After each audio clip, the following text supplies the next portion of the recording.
Programme में आपको खुशामदीद कहते हैं। मैं सदुल्ला खान हूँ। पिछले 48 घंटे में सबसे बड़ी खबर पाकिस्तान में इमरान खान की घड़ी बनी हुई है। इमरान खान के खिलाफ एक बयानिया बनाया जा रहा है। उन्होंने बहुत महंगी घड़ी बहुत सस्ते में खरीदी और फिर उससे भी सस्ते में बेच दी। इमरान खान के खिलाफ इंक्वायरी का ऐलान किया गया है कि उनके खिलाफ FIA इंक्वायरी करेगी। खुद इमरान खान ने ऐलान कर दिया है कि वो लीगल प्रोसीडिंग्स में जाएंगे, मुकदमा करेंगे उन लोगों के खिलाफ जिन्होंने इस पर इल्ज़ाम आयद किया है। इमरान खान के खिलाफ असल में ये मुकदमा है क्या, इस पर तो हम बात कर ही रहे हैं, लेकिन क्या वाकई को लीगल प्रोसीडिंग्स होंगी या सियासी तौर पर ही इस मामले पर पॉइंट स्कोरिंग की जाएगी? एक तो प्रोग्राम में आगाज़ में इस पर बात कर लेते हैं। दूसरा, बहुत जो कंसर्न्स इस वक्त पाकिस्तान के लिए रेज हो रहे हैं वो पाकिस्तान के डिफ़ॉल्ट के ख़तरात के हवाले से हैं। मुख्तलिफ तरह की रिपोर्ट्स हमारे सामने आ रही हैं, CDS सामने आ रहे हैं, जिसमें पाकिस्तान के डिफ़ॉल्ट करने के खदशात मज़ीद पहले से बढ़ गए हैं। कल फाइनेंस कमेटी की मीटिंग हुई थी, उसमें भी बहुत सवालों की बौछार खुद हुकूमती रहनुमाओं की तरफ से और इत्तेहादियों की तरफ से किए गए थे कि इसहाक डार साहब क्या कर रहे हैं और उनकी पॉलिसीज़ क्या हैं। इसके साथ साथ इमरान खान साहब का लॉन्ग मार्च है, जिसने किसी भी वक्त मंडी पहुंचना है, हुकूमत की पॉलिसी उस पर क्या है। ये तमाम सवाल लेकर आज हमने राब्ता किया है कमर जमान कायरा साहब से। वज़ीर आज़म के मुशीर हैं और पाकिस्तान पीपल्स पार्टी के सीनियर रहनुमा हैं। बहुत शुक्रिया कायरा साहब प्रोग्राम में शिरकत करने के लिए। सबसे पहले सर ये बताइए कि लीगल टर्म्स में इमरान खान के खिलाफ ये घड़ी वाला केस है क्या लीगल टर्म्स में? देखिए, इसमें ना एक तो खान साहब इस मामले को, उनका वैसे उनकी टीम का और उनका एक बड़ा कमाल ये है कि वो अक्सर इश्यूज को गर्द उड़ा देते हैं उसके गिर्द और चीज़ें उसमें धुंधला जाती हैं। ये वाक़या है क्या?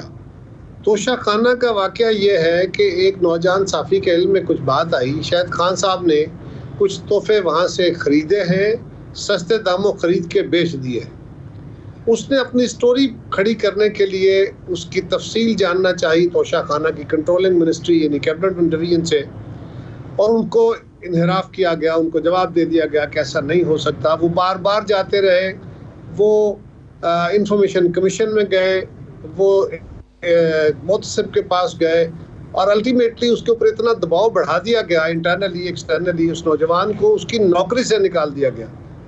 लेकिन वो भी धुन का पक्का था, वो लगा रहा और फिर जाके कई माह के बाद, शायद साल डेढ़ साल के बाद, फिर वो अदालत चला गया और अदालत के हुक्म पे ये जो तफसीलात थी ये उसको शेयर की गई और फिर ये आवाम की नज़र में आई। और उस पर जो बयान दिया जाता था कि ये तफसीलात क्यों नहीं दी जाएंगी, क्यों इसके साथ अगर ये तफसीलात अफशा होती हैं तो किसी दोस्त मुल्क से ताल्लुक़ ख़राब होने का एहतमाल है। तो ताल्लुक़ क्यों ख़राब होने थे? अगर ये खबर आ जाए कि फ़लाँ दोस्त मुल्क ने हमारे मुल्क को या उसके सरबराह ने हमारे सरबराह हुकूमत को ये तहफ़ दिए हैं, तो इसमें कौन सी इंसल्टिव बात थी? तहफ़ तो दिए जाते हैं। खदशा ये था कि क्योंकि वो तोहफे बेच दिए गए थे और वो बात जब पता चलेगी तोहफा देने वाले को तो उससे ताल्लुक़ ख़राब होगा। पहली बात तो ये है। दूसरी गुजारिश ये है कि उन्होंने तोहफे ख़रीदे, उसके अलावा भी कई लोगों ने ख़रीदे हैं। वो जरदारी साहब का भी नाम लेते हैं और दुरुस्त कहते हैं कि उन्होंने तोहफे ख़रीदे। वो मियाँ नवाज शरीफ साहब का नाम लेते हैं और दुरुस्त कहते हैं कि उन्होंने तोहफे ख़रीदे। खान साहब ने कोई अचंभे वाला काम नहीं किया, ये बात यहाँ तक दुरुस्त है। फिर उन्होंने वो तोहफे लेके बेच दिए। अच्छा, यहाँ पे भी मेरा ज़ाती नुक्ता नज़र यह है कि उन्होंने कोई गैर कानूनी काम नहीं किया, ये गैर अखलाकी काम ज़रूर है। इससे पाकिस्तान की इज्जत ज़रूर ख़राब हुई। खान साहब का अपना ताल्लुक़ ख़राब क्या होना है, वो मुल्क जिसके तहफ़ हमारे मुल्क ने, हमारे मुल्क के सरबराह ने बेच दिए, वो आपके बारे में क्या सोचेगा? इस पे एक गैर इखलाकी सा तकाजा ज़रूर है, पाकिस्तान का नुकसान ज़रूर है, लेकिन गैर कानूनी नहीं। मसला क्या है? तो कायर साहब, इसका मतलब तो ये हुआ, आपकी पूरी बात को तफसील से सुनने के बाद इसका मतलब तो ये हुआ कि जब ये मामला कोर्ट ऑफ लॉ में जाएगा। मेरा मसला ख़त्म नहीं हुआ, मेरा भी गुफ्तगू ख़त्म नहीं हुई।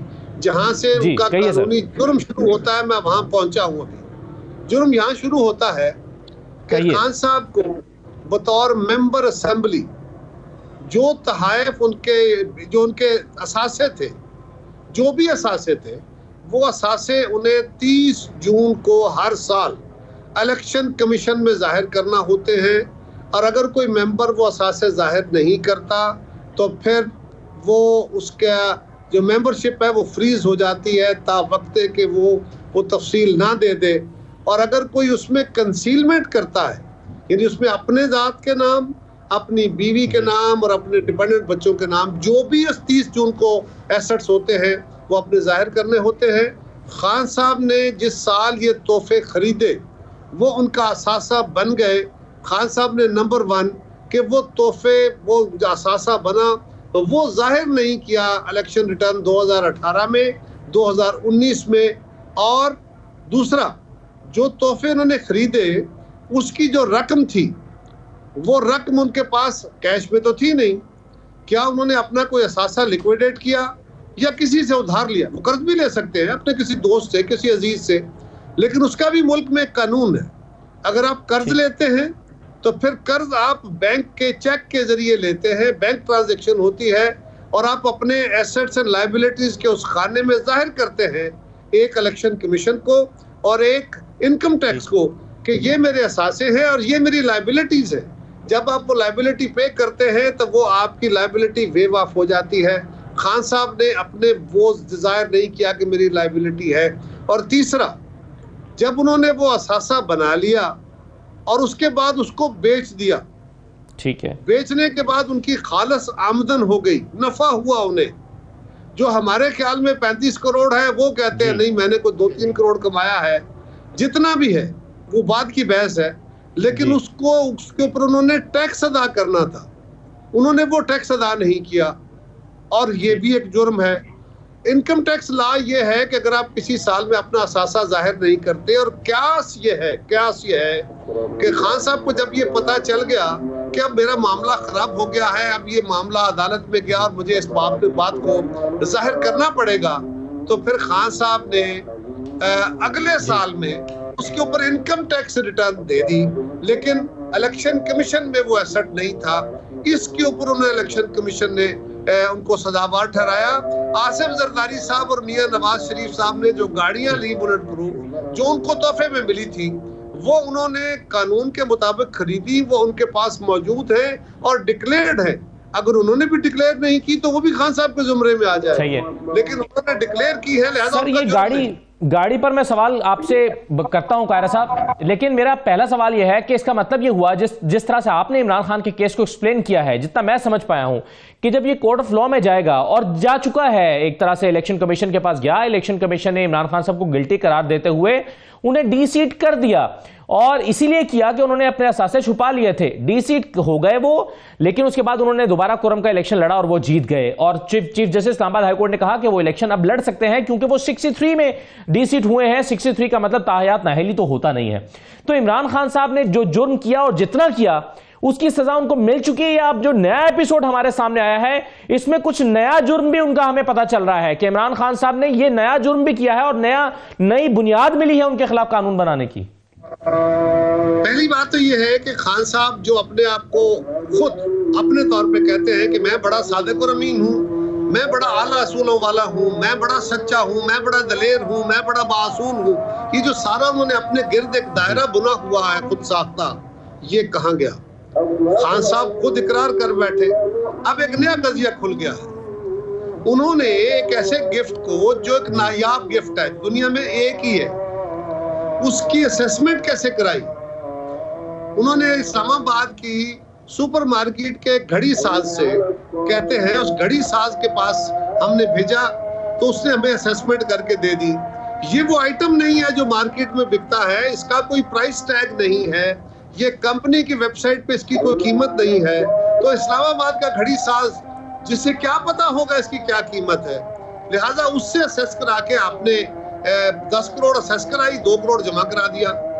अब एक दावेदार पैदा हुआ है जिसने पाकिस्तान के टेलीविजन चैनल्स पे आके कह दिया और क्लेम किया कि जनाब मैं दुरुस्त कह रहा हूं, जहां जरूरत हुई मैं सबूत दूंगा और ये गिफ्ट मेरे पास है, दिखाए भी।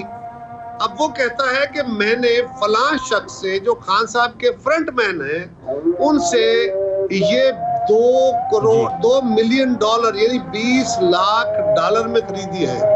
और उस वक्त जब ये खरीदी है 2019-20 में, उस वक्त के डॉलर के रेट के मुताबिक ये कोई 38 करोड़ रुपए के लगभग रकम बनती है। सही है, लिहाजा बिल्कुल सही है। लेकिन कारा साहब ये मामला तो अब इसकी तो इंक्वायरी होनी चाहिए। उसकी वजह यह है कि जो शख्स ये दावे कर रहा है वो जहां पर पहले रहा करता था वहां पर पूरी का पूरा खानदान ब्लैकलिस्ट है, वांटेड है, और उनके फैमिली का हर शख्स जो है वो फ्रॉड में मतलूब है, टैक्स चोरी में मतलूब है नॉर्वे की हुकूमत को। तो ये तो अब इसकी तहकीकात होनी चाहिए कि वो सही दावा भी कर रहा है या गलत दावा कर रहा है। इमरान खान ने उसको सू करने का ऐलान भी किया। लेकिन सर भाई जी, उन्होंने क्या कहा उसको छोड़िए ना, मैं क्या कह रहा हूँ ये सुनिए, आपने मुझसे पूछा है, वो ये है कि वो शख्स चोर है, हाँ। वो शख्स नेक है, वो नमाजी है, वो बदमाश है, मुझे इससे क्या गरज है भाई। वो कहता है एक चीज मैंने खरीदी और ये मेरे पास है, वो कहता है मैंने फलां शख्स से खरीदी और जहां चाहोगे मैं उसका सबूत दे दूंगा, वो तो इनका खरीदार है, वो पीछे क्या था, मुझे उससे क्या गरज है। इस तरह के तहाइफ जो करोड़ों अरबों के हैं वो इसी तरह के लोग खरीद सकते हैं जिनके पास इसी तरह की दौलत होती है। लेकिन सवाल यह है कि खान साहब ने अगर उससे 38 करोड़ रुपया कमाया है तो उसका टैक्स देना है। और दूसरा ये भी है कि वो मनी ट्रेल मांगते हैं ना सबसे, अब उन्हें बताना होगा कि उनकी मनी ट्रेल क्या है जी, उन्होंने कैसे वो पैसा रिसीव किया, वो क्या पैसा मुल्क से बाहर रहा या इस तोहफे के एवज, इस असासे के एवज जो पाकिस्तान से बाहर जाके बिका, वो पैसा पाकिस्तान में आया तो क्या बैंकिंग चैनल से आया या बैग भर के लाया गया, कहीं मनी लॉन्ड्रिंग तो नहीं हुई। तो ये खान साहब को सवाल का जवाब तो देना है ना। ये बिल्कुल ठीक है सर कि उन्होंने कहां बेचा, किसको बेचा, कितने में बेचा, उसकी रसीद वो दिखा दें, उसका हिसाब वो दे दें, जितना टैक्स बनता था दिया है नहीं दिया ये वो दे दें, ये उनकी जिम्मेदारी है, ये उनको करना होगा।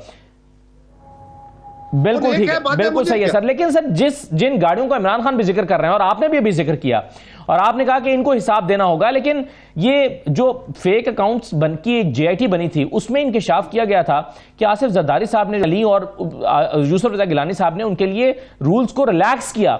उसके लिए उनको 48 मिलियन की एक कस्टम पे करना था, टैक्स अदा करना था, लेकिन सिर्फ 37 मिलियन का टैक्स अदा किया गया और यह 37 मिलियन का जो टैक्स है यह भी फेक अकाउंट से अदा हुआ और आज तक 11 मिलियन का रिमेनिंग टैक्स अदा नहीं हुआ। ये मनी ट्रेल भी शायद आसिफ जरदारी साहब को देनी चाहिए कि ये 36 मिलियन का टैक्स कहां से अदा हुआ, आसिफ जरदारी साहब ने क्यों अदा नहीं ये मनी ट्रेल नहीं दी। एक बात तो ये है कि जो गवर्नमेंट को तहाइफ आते हैं उनके ऊपर टैक्स आयद नहीं होता, ये पहले तहकीक कर लीजिए। ये तहाइफ जो होते हैं ये टैक्सेबल नहीं होते, लिहाजा जो टैक्स का इशू है जरदारी साहब के ऊपर गाड़ी का, वो एक गाड़ी और है BMW केस, उसको एक तरफ रख के देखिए, उसके ऊपर अलग बात कर लेंगे। आसिफ जरदारी साहब ने जो पैसा दिया वो किसी बेनामी अकाउंट से दिया तो उसका जवाब वो देंगे, लेकिन गवर्नमेंट के खजाने में वो पैसा आया और वो तोहफा उनके पास है। मैंने ये कहा कि उन्होंने पैसे देके खरीदा और अपने पास रखा, गैर इखलाकी हरकत नहीं की, लेकिन सर उन्हीं को तोहफा मिला था। ठीक है सर, बेचने के लिए कानूनी तकाजे अगर पूरे कर दिए जाएं तो बेचना गैर कानूनी नहीं है, ये तो आप मानते हैं। मैं तो कह रहा हूं कि ये गैर इखलाकी, ये घटिया हरकत हो सकती है, ये गैर कानूनी नहीं है, मैं तो खुद कह रहा हूं। लेकिन जरदारी साहब ने और मियां साहब ने वो बेचे नहीं है, उनको दिए गए थे अपनी जात के इस्तेमाल के लिए, क्योंकि सिक्योरिटी सिचुएशन बड़ी खराब थी। उन्होंने मुल्क के कानून के मुताबिक उसके ऊपर रकम अदा की है और वो खरीद के अपने पास रख लिए हैं, वो खुद इस्तेमाल करते हैं। ये जुर्म नहीं है, खान साहब ने बेच दिया है, नफा कमाया है, उसको डिक्लेयर नहीं किया है। अगर जरदारी साहब और मियां साहब भी डिक्लेयर नहीं कर रहे तो ये उनका भी जुर्म है। सही है। एक और मामले पर कायसा मैं आपसे बात करना चाहता हूं और वो ये है कि इस वक्त पाकिस्तान में डिफ़ॉल्ट की बड़ी खबरें चल रही हैं और आज भी हमारे सामने एक जो ताज़ा CDS आया है उसके मुताबिक पाकिस्तान में डिफ़ॉल्ट का ख़तरा मज़ीद बढ़ गया है और 80% तक चला गया है। कल कायमा कमेटी फाइनेंस का जो कौमी असम्बली की कायमा कमेटी ऑन फाइनेंस है उसमें इजलास हुआ और उसमें बड़े आप पाकिस्तान पीपल्स पार्टी के भी MNAs वहाँ पर मौजूद थे, डॉक्टर नफीसा शाह साहिबा भी मौजूद थी। बड़ी गर्मा गर्म बहस हुई कि डार साहब की जो परफॉर्मेंस है उस पर सवालिया निशान उठे कि उन्होंने आकर किया क्या है और पाकिस्तान को खतरात से निकालने के जो दावे थे उसमें की हकीकत क्या है। क्या आप समझते हैं कि पाकिस्तान को डार साहब के आने के बाद फर्क पड़ा है पाकिस्तान की इकोनॉमी को? कि एक तो ये आपका 80% का फिगर है ना, ये आज जिस साहब ने अपनी तकरीर में बयान फरमाया है, ये तसल्ली कर लीजिए कि कल तक ये फिगर पे खड़े रहेंगे या यू टर्न ले लेंगे इस पे, ये भी मशकूक सा बात है। दूसरी बात, पाकिस्तान एक मुश्किल सूरत हाल में है। यस, उन साहब ने आज ये भी फरमाया है कि पाकिस्तान का एग्रीकल्चर का टारगेट जो है, ज़रिए पैदावार का टारगेट जो है वो पूरा नहीं होगा। हाँ बिल्कुल, लेकिन मैं उनको जमा खातर रखना चाहिए कि पाकिस्तान में चीनी का भी, पाकिस्तान में गंदम का भी, बाकी चीज़ों का बहुत हद तक टारगेट हम अचीव करने के अलावा आगे बढ़ेंगे इंशाल्लाह अल्लाह के फजल से। हाँ, ये बात दुरुस्त है कि चावल और कपास की फसल जो है वो अपना टारगेट पूरा नहीं कर सकेगी। काश वो साहब ये भी बता देते कि इसकी वजह मुल्क में आने वाला वो गैर मामूली फ्लड है जिसकी वजह से 3.5 करोड़ लोग मुतासर हुए, मुल्क की लाखों एकड़ अराजी जिन्स तबाह हुई, फसलें तबाह हुई, जिसकी वजह से ये हो रहा है। और काश वो ये भी बता देते कि उसके ऊपर उन्होंने टेलीथॉन किए थे 2-3, और बकौल उनके, मुझे नहीं पता, बकौल उनके उसमें अरबों रुपए इकट्ठे हुए थे जिसकी बड़ी तशहीर हुई थी। वो अरबों रुपए की तफसील ही बता देते कि वो कहाँ उन्होंने खर्च किए, वो किस बंदे को दिए, वो किस सूबे में जाके खर्च किए, इसकी तफसील बता देते तो अच्छा होता। हाँ, मगर सर ऐसे ही सवाल तो विफाक से भी कर रहे हैं। कल खैरपुर की बात करें थी डॉक्टर नफीसा इसी कमेटी में बैठ के, और डॉक्टर नफीसा शाह कह रही थी कि मेरे जिले में जो है वो सिर्फ 9,000 टेंट दिए गए हैं, लाखों लोग मुतासर हैं, और इसके अलावा सिर्फ 2,000 लोगों को फीड किया गया है, हजारों लोग भूखे पड़े हैं, 4 महीने में डेटा मौजूद नहीं है। तो ये शिकायत तो आपको विफाक से भी है और आप ही की हुकूमत को, आपकी पार्टी के लोगों को है। मैं उस शिकायत का जिक्र नहीं कर रहा। अगर किसी जगह पे उसका मदावा नहीं हुआ तो बिल्कुल होना चाहिए, बिल्कुल हमारी मरकजी हुकूमत भी जिम्मेदार है, सूबाई हुकूमत भी जिम्मेदार है, करेंगे, करना चाहिए, उस पर कोई दूसरी राय नहीं। आपका सवाल कोई और था, अगर इस तरफ चलना चाहते हैं तो मुझे कोई एतराज नहीं, आप सवाल कर लीजिए, मैं उस पर भी आ जाता हूँ। लेकिन मैं जो कह रहा हूँ कि जिस साहब ने ये 80% का फिगर दे के मुल्क की इकोनॉमी को एक और दफा झटका दिया, वो पहले वही साहब है जिसका फिगर आपने बड़ा कोट किया। उन्होंने जब हम IMF के साथ उनका किया हुआ मुआहदा पाकिस्तान के मफाद में पूरा करने जा रहे थे, उन्होंने उस पर भी एक हमला कराया था अपने वजीर खजाना से। 2 सूबों के जहां उनकी हुकूमतें थी, पंजाब और KP, उनके वज़ीर खजाना के जरिए खत लिखवाए, और उसकी बाकायदा आपने भी सुनी होगी यकीनन वो ऑडियो, जिसमें उन्होंने कहा था कि हम इस जो मुआहदा है उसके साथ नहीं चलेंगे, ताकि मकसद था कि वो मुआहदा पूरा ना हो। आज फिर एक अटैक हुआ, मैं उनका जिक्र कर रहा हूँ। उन्होंने टेलीथॉन किया, आपने सुने थे ना वो टेलीथॉन, सुने थे ना? जी हाँ, बिल्कुल, इमरान खान साहब ने वो टेलीथॉन करके। जी हाँ, ये तो जाहिर है पाकिस्तान तहरीक इंसाफ से पूछा जाना चाहिए कायरा साहब के उन्होंने वो पैसे किस तरह से खर्च किए, क्योंकि वो उसको अगर पंजाब हुकूमत के पूल में डाल के घर बनाने की मद में खर्च किए थे तो उसकी तफसीलात बिल्कुल सामने आनी चाहिए। कायरा साहब, मेरे पास वक्त खत्म हो गया, बहुत शुक्रिया प्रोग्राम में शिरकत करने। बहुत से सवाल हमने कायरा साहब के उठाए और बहुत सारे सवाल कायरा साहब ने उठाए हैं जो पाकिस्तान तहरीक इंसाफ से पूछे जाने चाहिए। एक छोटा सा ब्रेक लेते हैं, ब्रेक के बाद वापस आते हैं।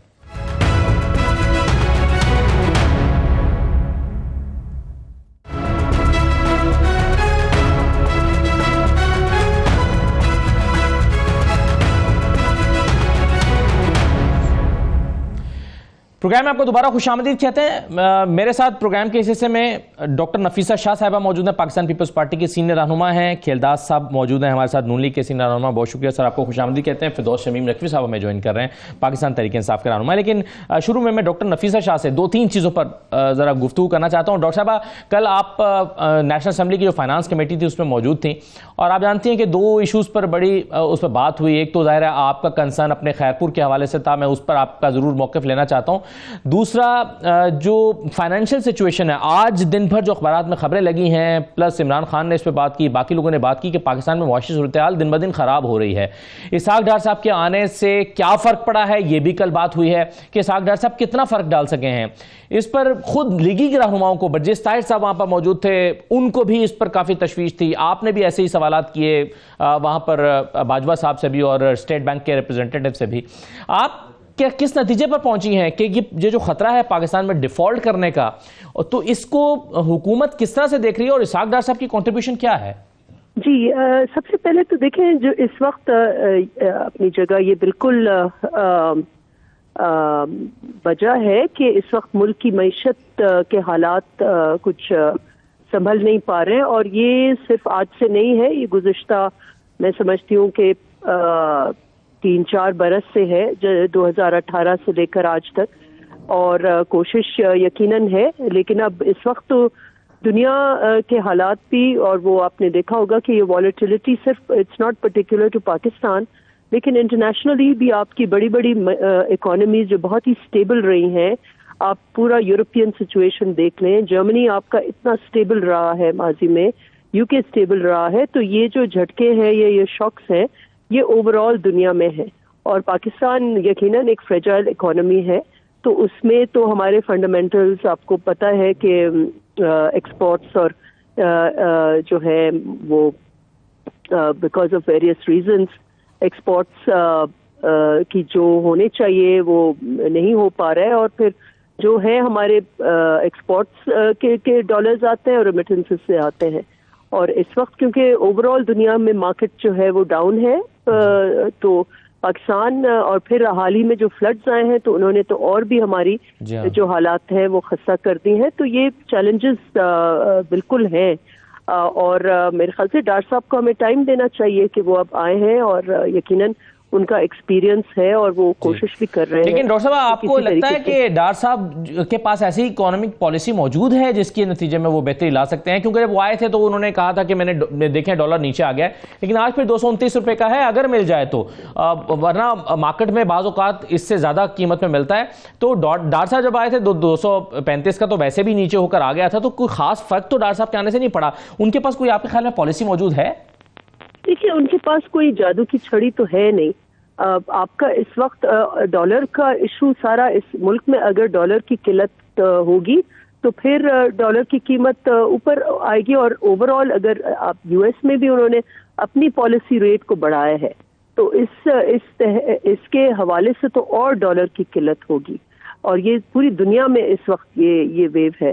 तो some things are beyond our control. Floods जो है, फ्लड्स में अब आप देखें कि और चैलेंजेस होंगे। अब आई होप कि हमारी वीट जो है वो हम पूरी कर सकें, लोकल जो डिमांड है, वरना यही है कि हमारे जो 2 ब्रेड बास्केट्स हैं, सिंध और पंजाब, साउथ पंजाब में भी आपका फ्लड है और आपका फ्लड आया, और सिंध में भी आपका फ्लड आया, बलूचिस्तान में भी आपका फ्लड आया। तो कई इश्यूज ऐसे हैं जो अनफॉर्चुनेटली दुनिया के इस वक्त जो फंडामेंटल्स हैं, दुनिया के डायनामिक्स हैं इकोनॉमिक, वो आप एक तरफ देख लें, यूक्रेन वॉर है वो आप दूसरी तरफ देख लें, और हमारे अपने जो बुनियादी जो इश्यूज हैं, वैसे भी हमारी एक फ्रेजाइल इकोनॉमी है, लेकिन इस वक्त जो फ्लड आया है मैं समझती हूँ उसमें भी बहुत चैलेंजेस हैं। डॉक्टर साहब, फ्लड की आपने जिक्र किया और कल आपने इस पर अपने बड़े कंसर्न्स का इजहार भी किया और मुख्तलिफ फोरम्स पे आप कर चुकी हैं। कल आपने कमेटी में भी इस बात का इजहार किया, खैरपुर की आपने बात की, और आपका सवाल यह था कि डेटा कहाँ है। 4 महीने में एनडीएमए के पास डेटा नहीं है। आपने कहा कि जो फसलों का मसला है, अगर वहां पर सीड्स दिए जा रहे हैं तो किनको दिए जा रहे हैं, किसको देंगे, डेटा कहां है, फिर कितने बच्चे मर रहे हैं, डेटा कहां है, फिर कितने लोगों को खेमे दे रहे हैं, तो इफेक्टिव्स का डेटा कहां है। तो आप 4 महीने में अगर हुकूमत डेटा इकट्ठा नहीं कर सकी तो आपको इस पर तशवीश नहीं है क्या? जी बिल्कुल। देखें, कमेटी के अंदर जो है हम आर्टिकुलेट करते हैं अपने कंसर्न्स, और जहां मैंने तारीफ की, मैंने ये कहा कि पीडीएमए और एनडीएमए दोनों ने इतने मुश्किल हालात में दे हैव रीच्ड, लोगों को तक वो पहुंचे हैं, जो सामान आया है वो लोगों को मिल रहा है, और ये इसमें भी कोई और दूसरी राय नहीं है कि फेडरल गवर्नमेंट हो या प्रोविंशियल गवर्नमेंट हो, दिल खोल के उन्होंने मदद की है लोगों की। लेकिन कुछ फंडामेंटल इश्यूज हैं जिसको हमें देखना होगा, और उसमें मैंने यही कहा था कि बहुत अहम है कि हमारी जो डेटा गैदरिंग है कि हम उन लोगों तक पहुंच सकें जो सबसे ज्यादा अफेक्टेड हैं। उसके लिए बहुत जरूरी है कि डेटा हो, और अब जैसे विंटर आ रहा है तो बहुत, एक तो सोइंग है, जो लोग तैयार हैं अपनी फसलें काश्त करने के लिए, और अगर आप आने वाले दिनों में हम चाहते हैं कि हम वीट में खुद कफील हो, खुद सेल्फ सफिशिएंट हो, तो हमें वीट के ऊपर हमें फार्मर को इस वक्त डीएपी हो या बीज हो, क्योंकि इस वक्त फार्मर के पास तो कैपिटल कोई भी नहीं है, तो हुकूमत को इस वक्त वो देने की जरूरत है, और उसके हवाले से बहुत जरूरी है कि उनके पास बेसिक डेटा हो। बिल्कुल सही है, डेटा का होना बहुत जरूरी है, अदरवाइज कैसे प्लानिंग करेंगे। मैं कुछ ट्वीट्स कोहिस्तानी साहब आपके सामने जरा रखना चाहता हूं, क्योंकि मईशत के ऊपर आज बहुत सवाल उठे हैं दिन भर। हमाद अजहर साहब का ट्वीट अगर आप देखें तो उन्होंने कहा कि मुल्क की मईशत दिवालिया होने के करीब खड़ी है, आलमी मंडियों में पाकिस्तान का डिफॉल्ट रिस्क बढ़ता चला जा रहा है, मकामी कारोबार तबाह हो चुके हैं और महंगाई की शरह बुलंद तरीन है। इसके अलावा भी उन्होंने कुछ बातें की हैं। साथ ही साथ शौकत तरीन साहब ने भी 75% इंडेक्स जो है उसकी बात की है, और वो उन्होंने इंडेक्स शो किया है ग्राफ की शक्ल में कि मंडे को 64% था पाकिस्तान के डिफॉल्ट करने का जो इंडेक्स का खतरा था, वो पीर को 14% था, और 2 दिन में ये 75% हो गया। और इसी तरह से असद उमर साहब जो है उन्होंने भी यही ग्राफ शो किया है जिसमें 75% जो है 75.5% पाकिस्तान के का जो डिफॉल्ट करने का इंडेक्स है वो दिखाया गया है। कल कायमा कमेटी बराए खजाना का जो कौमी असेंबली का इजलास हुआ है, जिसका भी मैं हवाला दे रहा था डॉक्टर नफीसा शाह से, उसमें खुद लीगी रहनुमाओं ने बड़े तशवीश का इजहार करते हुए सवाल उठाए कि साग डार साहब कहां हैं, एक तो वो आ क्यों नहीं रहे हैं, उनको बुलाया जाता है कमेटी में और वो कहते हैं कि जी मैं मसरूफ हूं, एक तो वो आ नहीं रहे, दूसरा वो अपनी कोई पॉलिसी भी नहीं बता रहे, और तमाम हुकूमत की रहनुमाओं और उनके इत्तेहादियों ने इस बात पर तशवीश का इजहार किया कि मुल्क कहां जा रहा है कोई पता नहीं है। कोहिस्तानी साहब क्या हो रहा है? असद साहब बड़ी मेहरबानी। पहली बात यह कि जो आज पाकिस्तान को माशी चैलेंजेस हैं ये इमरान खान की वजह से हैं, उसका जिम्मेवार इमरान खान है। पौने 4 साल जब भी इक़्तिदार में था, वो जब भी इंटरनेशनल टूर पे जाता था, कहीं खिताब करता था, वो तब भी पाकिस्तान का चेहरा जो है दिवालिया का दिखाता था। ठीक है, पाकिस्तान दिवालिया हो रहा है, करप्शन है, पाकिस्तान ये है, पाकिस्तान वो है, पाकिस्तान तबाही हो गई है, जो माजी के जो हुक्मरान थे उन्होंने तबाह कर दिया है। तो आप मुझे बताएं, आप जब इंटरनेशनल जा रहे हैं, आप अपने मुल्क की तस्वीर ये पेश कर रहे हैं, कोई आपके पास इन्वेस्टर आएगा? नहीं आएगा ना। तो पौने 4 साल उसने पूरी कोशिश की। अच्छा, जिस दिन इक़्तिदार से वो निकले हैं, हमने तो ये जो अदम एतमाद लाया ही हमने इसलिए था कि मुल्क डिफ़ाल्ट की तरफ जा रहा था, इनसे मईशत नहीं संभल रही थी, इन्होंने 5 फिनांस मिनिस्टर तब्दील किए, इनकी कोई कारकर्दगी नहीं थी। हमने अपनी पूरी सियासत एक तरफ रख के मुल्क को प्रायोरिटी पे रखा। अगर मुल्क होगा तो हमारी सियासत भी होगी, मुल्क होगा तो अवाम भी खुशहाल होगी, मुल्क होगा सब कुछ चलेगा। तो ये हमारी फर्स्ट प्रायोरिटी थी। नहीं, लेकिन सर ये डिफॉल्ट का खतरा आलमी इदारों के मुताबिक ये 2021 में 5% था, ये ग्राफ देख लेना सर, 2021 में 5% था, 75% डिफॉल्ट का खतरा है। तो जिम्मेदार इमरान खान है या मौजूदा हुकूमत? मैं आ रहा हूँ ना, मुझे पूरा मौका दे। उसके बाद इमरान खान की पूरी ख्वाहिश है, पूरी कोशिश है कि पाकिस्तान श्रीलंका बन जाए। बार बार वो कहता है जलसों में, इंटरव्यूज़ में, आज भी कह रहा है। ये जो इनके हवारी जिनके आपने सारे नाम लिखा है, ये कल से सारे ट्यूट एक के ऊपर नहीं, लेकिन मगर ये ग्राफ उन्होंने तैयार नहीं किया। नहीं, मैं आ रहा हूँ उस पर ना। मैं समझता हूँ कि इसहाक डार साहब तो जिम्मेवार नहीं है ना जो इसने तबाही की है मुल्क की मैशत की, या वज़ीर आज़म शहबाज शरीफ नहीं है। हमने तो मुल्क को संभाला है, हमने तो मुल्क को जो IMF से ये मुआहदा करके गए, ये उससे भी पीछे हट गए। उससे IMF मुझे एक मिनट, IMF लेट हुआ, हमने दोबारा उससे बातचीत की। तो ये आज हमारे पास सऊदी MBS आ रहे थे, क्राउन प्रिंस साहब, उसका दौरा मुलतवी क्यों हुआ? इमरान खान उनके लॉन्ग मार्च, उनके धरने, उनकी इंतशार की सियासत, पाकिस्तान की सड़कों को ये बंद करके बैठा। किस एजेंडा क्या है इसका, बताए ना। एजेंडा यही है कि पाकिस्तान की मईशत को तबाह करना है, पाकिस्तान को डिफॉल्ट करना है। अगरचे ऐसी पोजीशन है तो ये शादमाने क्यों बजा रहे हैं? नहीं, अच्छा, लेकिन आप ये कह रहे हैं, मुझे देखिए ना, डॉक्टर नफीसा शाह क्या कह रही थी अभी, वो कह रही है कि पूरी दुनिया में एक क्राइसिस सिचुएशन है। मैं कहता हूं इकोनॉमी के पॉइंट ऑफ व्यू से यूरोप में महंगाई की लहर है। आज भी कह रहा हूं, ये पाकिस्तान को कुछ भी ना डिफॉल्ट होगा, पाकिस्तान आगे बढ़ेगा। मगर अगर इमरान खान की ये ख्वाहिश है, अगर वो जत्थों के तौर पे आके इस्लामाबाद में यरगमाल होगा, अगर इंटरनेशनल चैलेंज है जी, तो हम दुनिया के साथ खड़े होकर उनसे बात करके करेंगे, या हम इसको, इनके धरनों को, इनकी लॉन्ग मार्च को, इनके फितने को मुकाबला करें, या अपनी जो पॉलिसीज बनाएं, या अपनी हुकूमत बाकी मामला। ज़ाहिर है जब मुल्क में स्टेबिलिटी नहीं होगी, सियासी इस्तेकाम नहीं होगा, तो मुल्क का मईशत नुकसान होगा। आप मुझे बताएं, जुम्मे को निकलना था लॉन्ग मार्च, 3 दिन में पहुंचना था, वो कितने दिन हो गए आज तक वो यरगमाल बना के बैठा हुआ है। तो इस हमारी इकोनॉमी को नहीं होता है, हमारे पास जो इन्वेस्टर, लॉन्ग मार्च से इकोनॉमी तबाह हो जाती है। नहीं तो ये मैं बताऊं, फरवरी के आखिरी हफ्ते में बिलावल साहब निकले थे आपके, और बिलावल साहब इस्लामाबाद 8 मार्च को पहुंचे थे। ठीक है, तो बिलावल साहब की पीपल्स पार्टी की वैसे मईशत तबाह हो गई। उनका वो ये नहीं कह रहे, उनका इतना इंपैक्टफुल नहीं था, वो महंगाई के खिलाफ थी ना। नहीं, वो हुकूमत के खात्मे के लिए थी। ये तो चाहता है हुकूमत के खात्मे के लिए लॉन्ग मार्च नहीं, वो ये बिलावल साहब या नून लीग की लॉन्ग मार्च इसलिए नहीं थी कि मुल्क डिस्टेबलाइज हो जाए, वो थी कि महंगाई खत्म। सर वो हुकूमत के खात्मे के लिए थी। उन्होंने कहा था कि मैं जब 8 मार्च को इस्लामाबाद पहुंचूंगा हुकूमत खत्म हो जाएगी। मुझे बताएं इमरान खान का कौन सा अवामी मुतालबा है जिसके लिए वो आ रहा है? जो भी उसके मुतालबात है गैर आईनी है, कोई आईनी मुतालबा उसका नहीं है। फिरदौस शमीम नकवी साहब, ये अगर पाकिस्तान को आपका लॉन्ग मार्च खत्म करके फायदा हो सकता है और इसकी इकोनॉमी बेहतर हो सकती है, पॉलिटिकल और इकोनॉमिक स्टेबिलिटी आ सकती है, तो आप इसको जल्दी जल्दी करके खत्म करें जो करना है। आपने इसको पूरा महीना हो गया लटकाया हुआ है नकवी साहब। जी देखिए, पहली चीज तो ये है, ये वो लोग हैं जिनके पास बेतहाशा सियासी तर्जुबा, सारे माहिरीन इनके पास मौजूद थे, सारे हालात इनको समझ में आ रहे थे। इन्होंने पेट्रोल की 12 रुपए कीमत बढ़ी थी तो उसके ऊपर महंगाई मार्च करके, उस वक्त महंगाई की शरह 9.5% थी। आज इन्हीं माहिरीन ने अपने सारे तजर्बे को इस्तेमाल करते हुए जो है वो 29% से ऊपर महंगाई की शरह है। डॉलर का रेट जहां पहुंच चुका है वो आपको पता है। इसके ऊपर इनकी काबिलियत तो जाहिर हो गई है। अब अगर इनको पूरा मौका दिया भी जा रहा है, जितने ये एक्सपोज होते जा रहे हैं उतने हम मजबूत होते जा रहे हैं। 100 रुपए इन्हीं ने पेट्रोल की, डीजल की कीमतें बढ़ा दी। आलमी मार्केट में कीमतें घट गई लेकिन इन्हें कीमतें घटाई नहीं। ये कहते हैं कि जी 6 वजीरे जो फाइनेंस मिनिस्टर्स हमने चेंज किए, इनको तो अभी 5 महीने में इन्होंने 2 तब्दील कर दिए। फिर किसको लेके आए? डार्क इकोनॉमिक्स वाले आदमी को लेके आए, जिसके बाद जब मिफ्ता आए थे तो उन्हीं ने कहा कि जी आर्टिफिशियली डॉलर को किया था, तो उन्हीं ने जो है ओपन किया और कहाँ पहुंचा दिया, 94 से 125 पे तो उन्हीं ने ही पहुंचा दिया था मिफ्ता साहब ने।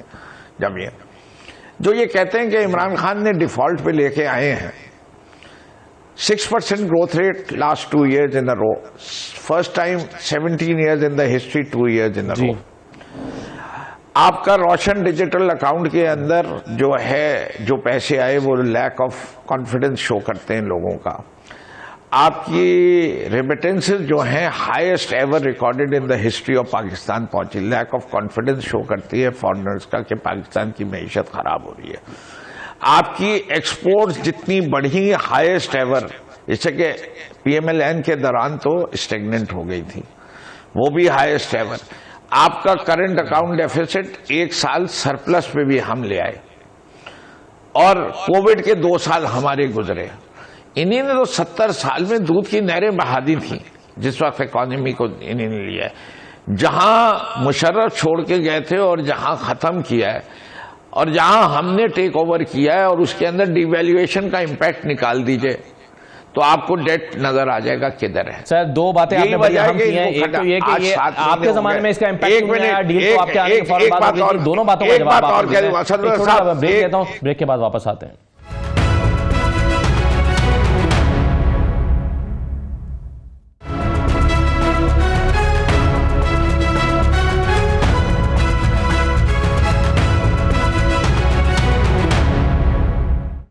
ब्रेक के बाद आपको दोबारा खुशामदीद कहते हैं। 2 बातें बड़ी इंपॉर्टेंट की हैं कोहिस्तानी साहब अभी फिरदौस शमीम नकवी साहब ने। वो कहते हैं कि जी IMF के साथ डील तो हमने अपने आने के 1 साल बाद की थी, उसका इंपैक्ट हमारे 2.5 साल में नहीं आया, आपके 6 महीने में आ गया। और दूसरा ये कि आप तो इतने तजर्बाकार हैं, आपका विजन होना चाहिए था कि इमरान खान ने खड्डा खोदा है, बारूदी सुरंगें बिछाई हैं, आप 4 महीने इंतजार करते तो इमरान खान एक्सपोज हो जाते और आप इसका फायदा उठाते।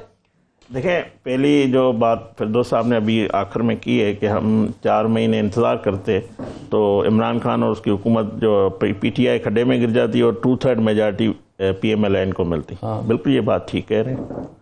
हमें पता था अगर हम हुकूमत लेंगे, जो IMF से आखिरी इन्होंने मुआहदा किया था जिसमें तेल पे सब्सिडी नहीं देनी थी, तेल को कीमतें बढ़ानी थी, मुश्किल फैसले करने थे, इन्हीं को करने पड़ते तो यही खड्डे में गिरते थे। खड्डे में ना PTI को गिरना था ना मुस्लिम लीग को गिरना था, उस खड्डे में पाकिस्तान को गिरना था। आपने पाकिस्तान को बचाया उस खड्डे में, हमने पाकिस्तान को बचाया। सवाल यह है कि आपके पास इकोनॉमिक पॉलिसी है क्या? हमारे पास डार साहब के पास क्या पॉलिसी है? बिल्कुल डार साहब अपनी पॉलिसी को अपनी कमेटी में आकर नहीं बता पा रहे हैं। मैं आपके अपने लोगों को पता नहीं है कि पॉलिसी क्या है। कल सवाल पार्लियामेंट में रोज सवाल होता है कि डार साहब बताएं पॉलिसी क्या है। देखें असदुल्ला साहब, मैं इसका जवाब भी देना पसंद करूंगा। इनका ओपिनियन आपने सुना, जो वहां पे ओपिनियन, जी मैं आ रहा हूं सर आपके पास, वहां पे जो कर रही थी इधर भी आपने सुना। जी बिल्कुल बात होती है, जो फोरम पे होती है तो बात खुल के बंदा करता है जी। मगर मैं आपको बताऊं कि अगरचे ये टीम नहीं होती, पाकिस्तान डिफॉल्ट भी होता, जो इमरान खान की एजेंडा आज तक है।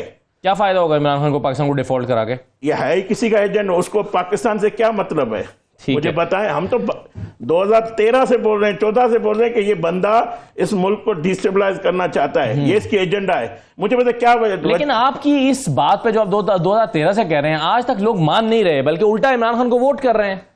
देखो अगर 4-5 आप अपना बयानिया बदल के देखें, शायद कोई और बयानिया काम आ जाए। भले ये सीटें जीत ले जी, मगर बंदे की आप देखें करना क्या चाहता है। अगर कल भी वजीर आज़म बन जाएगा, इसके पास अहलियत ही नहीं है, क्या करेगा पाकिस्तान के लिए, क्या बचाएगा? सही है, मगर वही तो मेरा सवाल है कि आपके पास अहलियत है और आप हमें बता नहीं रहे हैं कि आप कैसे बचाएंगे। हमने डार साहब से, आपके अपने लोग, मैं नहीं सवाल कर रहा, आपके अपने जो लीडर्स हैं, मेंबर्स हैं कौमी असेंबली के, वो कह रहे हैं डार साहब प्लीज हमें बताएं कि आपके पास क्या प्लान है। मेंबर का हक नहीं बता रहे। मेंबर का हक है तो क्यों नहीं बता रहे? सवाल करना हक है तो जवाब देना उनका फर्ज है। हम कारकर्दगी से जवाब दे रहे हैं और हमने मुल्क को बचाया है और आगे भी पाकिस्तान को कोई नकवी साहब इसका जरा जवाब दे दें, आप रिस्पॉन्ड करना चाह रहे हैं। फिर मैं जरा घड़ी के हवाले से एक दो सवाल जरूर रखना चाहता हूं, क्योंकि कायरा साहब से भी बड़ी तफसील से उस पर गुफ्तगू हुई है, तो कायरा साहब ने कुछ बातें की, मैं आपके सामने रखता हूं, लेकिन मुख्तसरन अगर आप इसको रिस्पॉन्ड करना चाह रहे हैं तो। जी देखिए, बात सारी ये है, इस मुल्क का दरअसल हल क्या है इकोनॉमी का। इसके सवाल तो ये भी पैदा होता है ना कि अगर पीटीआई ने क्यों नहीं दिया। मैं इनको कहता हूं, कोहिस्तानी साहब को शायद फाइनेंसिंग के बारे में समझ में नहीं आता और बजट इनकी बस की बात नहीं है।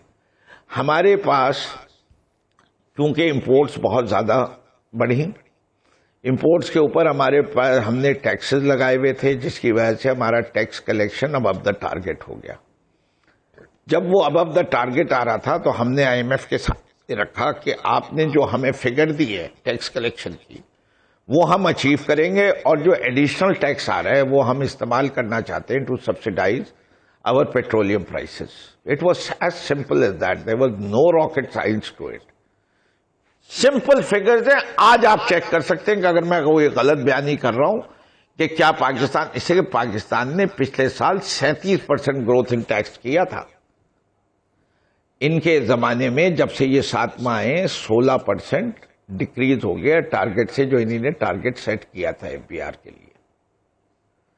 उसके अंदर मैं मानने को तैयार हूं कि इकोनॉमी स्लो डाउन हुई ड्यू टू फ्लड, लेकिन क्या कोविड की वजह से भी इकोनॉमी स्लो डाउन हुई थी? उस वक्त तो ये नहीं मानते थे कि स्लो डाउन हो सकती है। ठीक है, उस वक्त तो इनका क्या स्टैंडर्ड था, इमरान खान मरवा रहे हैं हमें। जब उसके बाद हमने 2 साल 6% रेगुलर दी, उस वक्त तो बड़े जोर जोर से कह रहे थे कि 4.5% और 5% नवाज शरीफ ने दी। आप कह रहे थे भाई कोविड है, कोविड है, कोविड है, नहीं मानते थे। देखिए इंप्रूव कैसे होगी टैक्स टू जीडीपी रेशियो जो है, बिल्कुल सही है। अभी नफीसा शाह साहबा ये कह रही थी कि जी कोविड का, इसका फ्लड का इंपैक्ट आया और पूरी दुनिया में रिसेशन चल रहा है, उसका इंपैक्ट भी पाकिस्तान के ऊपर आ रहा है, तो इंटरनेशनल फैक्टर्स को शामिल कर रहे हैं। लेकिन नकवी साहब मुझे जरा जल्दी से ये बता दें, ये घड़ी के मामले पर बड़ी तफसील से अभी कायरा साहब से गुफ्तगू हुई है। कायरा साहब कहते हैं इमरान खान साहब ने इसमें काफी सारे जो है वो इरेगुलरिटीज हैं। उन्होंने घड़ी बेचकर जितना मुनाफा कमाया उसका टैक्स कहाँ अदा किया, उसको फिर छुपाया क्यों? तो कई तरह के वो समझते हैं कि इसमें अभी भी केसेस इमरान खान के ऊपर बन सकते हैं, जिसके लिए वो लीगल कार्रवाई को सीख कर रहे हैं। इमरान खान साहब ये मसला हल कर सकते हैं अगर वो, उनके पास जो मालूमात हैं कि किसको बेची, कितने में बेची, क्या उसकी असेसमेंट हुई थी, वो डिटेल्स आवाम के सामने ले आए तो ये मसला हल हो सकता है। क्यों नहीं कर रहा है? नहीं, हमें करने की जरूरत नहीं है। नैब का कानून क्या कह रहा है? हम तो ये कौम को कह रहे हैं ना कि साबित करना जो है, आपने कानून क्यों ये तब्दील किया? अब the proof is lying on the person who is accusing Imran Khan. पहले ओनर्स ऑफ प्रूफ ये था कि लिविंग बियॉन्ड मींस के अंदर जिसको एक्यूज किया जा रहा है उसको साबित करना था। सारी कौम को एहसास तो हो ना कि ये अपने लिए तो माफिया मांगते रहे। हमने तो बता दिया कि हमने किस आदमी को बेचा था, हमने तो ये भी बता दिया हमने कितने पैसे तोशे खाने में जमा कराए, हमने ये भी बता दिया कि हमने कितने में बेची, और जो हमने एडिशनल रकम आई उसके ऊपर टैक्स भी अदा कर दिया। अब ये कहते हैं कि ऐसे शख्स जिसकी रेपुटेशन ही बड़ी टेंटेड और डाउटफुल है, रकम ये एक मिनट असदुल्लाह साहब मुकम्मल डिक्लेयर कर रखे हैं, उनके पास पैसे नहीं है इतने कि वो ये तोशाखाना से गिफ्ट खरीद सकते करोड़ों रुपए का। कैसे खरीदा? जी ये देखिए, एक चीज है ना, ये केस किसको करना है? एफबीआर को करना है ना, करे। क्या बेनजीर के पास वो जो जरदारी साहब ने हार खरीदा था उसके पैसे थे? जरा दिखा दे, चैलेंज के साथ कह रहा हूं। वाजिद शरीफ हसन से सारे डॉक्यूमेंट्स वहां से चोरी करवा दिए और डिस्ट्रॉय कर दिए। सर उन्हें तो आप चोर और करप्ट और आप तो कहते सरे महल खरीदने के पैसे थे, तो आप सरे महल खरीदने के पैसे थे। नहीं, पहले आप सुन लीजिए, जो लोग ये कह रहे हैं पहले उनकी मिसालें दे दें। अब जहां तक इमरान खान का ताल्लुक है, इमरान खान ने जिधर से भी पैसे दिए हैं उसने अपने टैक्स में डिक्लेयर करे, नहीं डिक्लेयर करे तो इमरान खान को भी सजा होनी चाहिए। हम तो क्लियर हैं, मैं तो ये कह ही नहीं रहा। मैं तो कहता हूं जो आदमी पाकिस्तान को नुकसान पहुंचाए, बिल्कुल आपने एक वाजे कर दिया खेलदार साहब, उन्होंने वो तो ये तो कहीं नहीं रखे माफ किया जाए कार्रवाई अगर कानूनी तौर पर है। पहली बात ये कि पहले तोशा खाना से घड़ियां उठाई गई, चोरी की गई। चोरी का क्या मतलब है सर? पैसे बाद में आए हैं, नहीं पहले घड़ियां कोइस्तानी साहब खाना से ली गई।